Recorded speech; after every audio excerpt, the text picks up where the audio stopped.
औरतों का तो बच्चे पैदा करना बहुत आम बात है। ये कहानी है एक आदमी की जो प्रेग्नेंट हो गया। सर्जे एक न्यूज रिपोर्टर है जो अपनी पत्नी डायना के साथ रशिया में रहता है। वो और उसकी पत्नी पिछले 2 साल से बच्चा कंसीव करने की कोशिश कर रहे हैं, लेकिन कोई फायदा नहीं हुआ। मूवी की शुरुआत में सर्गे एक थेरेपिस्ट को अपनी इसी परेशानी के बारे में बताता है। थेरेपिस्ट उससे उनकी सेक्स लाइफ के बारे में पूछती है। इस पर सर्गे गर्व से कहता है कि हाँ, हम तो रोज रात को करते हैं। लेकिन उसकी पत्नी प्रेग्नेंट नहीं हो पा रही।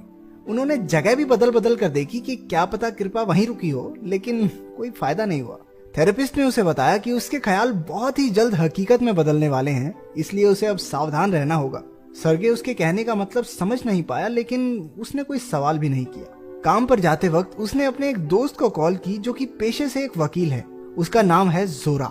जोरा लगातार अपने पिछले 8 केस हार चुका है और अब पैसों की तंगी से जूझ रहा है। उसकी 2 बेटियां हैं और अब वो और ये कोशिश कर रहे हैं। उससे बात करने के बाद सर्गे अपने सेट पर पहुंच गया और अपनी साथी होस्ट के साथ शो शुरू किया। वहीं दूसरी ओर डायन एक आर्ट एग्जीबिशन में थी जहां उसकी खींची हुई तस्वीरें दिखाई जा रही थी।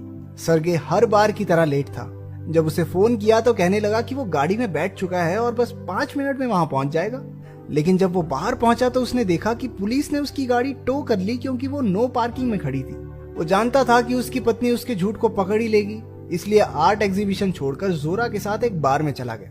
बातों बातों में जोरा ने बताया कि उसकी पत्नी 1 महीने की प्रेग्नेंट है। इस बार वो श्योर है कि लड़का ही होगा, क्योंकि जोरा ने संभोग के समय ऊन के जूते पहने थे। उसके परिवार का ये अजीब अंधविश्वास था कि जब जब कोई आदमी ऊन के जूते पहनकर संबंध बनाता है तो औरत एक लड़के को ही जन्म देती है।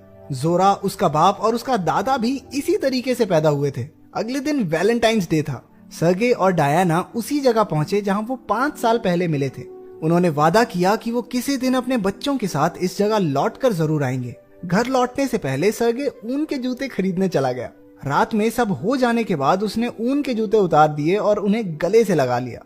उसे उम्मीद थी कि जल्द ही उन्हें एक बच्चा होगा। क्योंकि उसे नींद नहीं आ रही थी तो वो उठकर खिड़की के पास आ गया और बच्चे के लिए दुआ मांगी। कुछ ही सेकंडों बाद उसे एक टूटता तारा दिखा। इस घटना के 10 दिन बाद सर्गे अपने स्टूडियो में सोनिया नाम की एक मुर्गी के बारे में एक प्रोग्राम चला रहा था। सोनिया एक गजब की मुर्गी है जो फुटबॉल के मुकाबलों के विजेता की भविष्यवाणी अंडे देकर करती थी। माना जाता है कि जितने अंडे वो देगी उतने ही गोल्स जीतने वाली टीम करेगी। ये खबर सुनाते वक्त सर्गे को अचानक उल्टी हो गई। उसने बाकी सबसे माफी मांगी और वापस काम पर लग गया। उसे अब तक अपनी इस हालत की वजह का कोई अंदाजा नहीं था। बाद में जब वो मार्केट से कुछ सामान खरीद रहा था तो उसकी नजर एक शेल्फ पर गई जहां तरह तरह के अचार रखे थे। उसे खट्टी चीजें बिल्कुल पसंद नहीं थी, लेकिन आज उसका मन कुछ यूं था कि वो अचार की पूरी बोतल ही खत्म कर दे।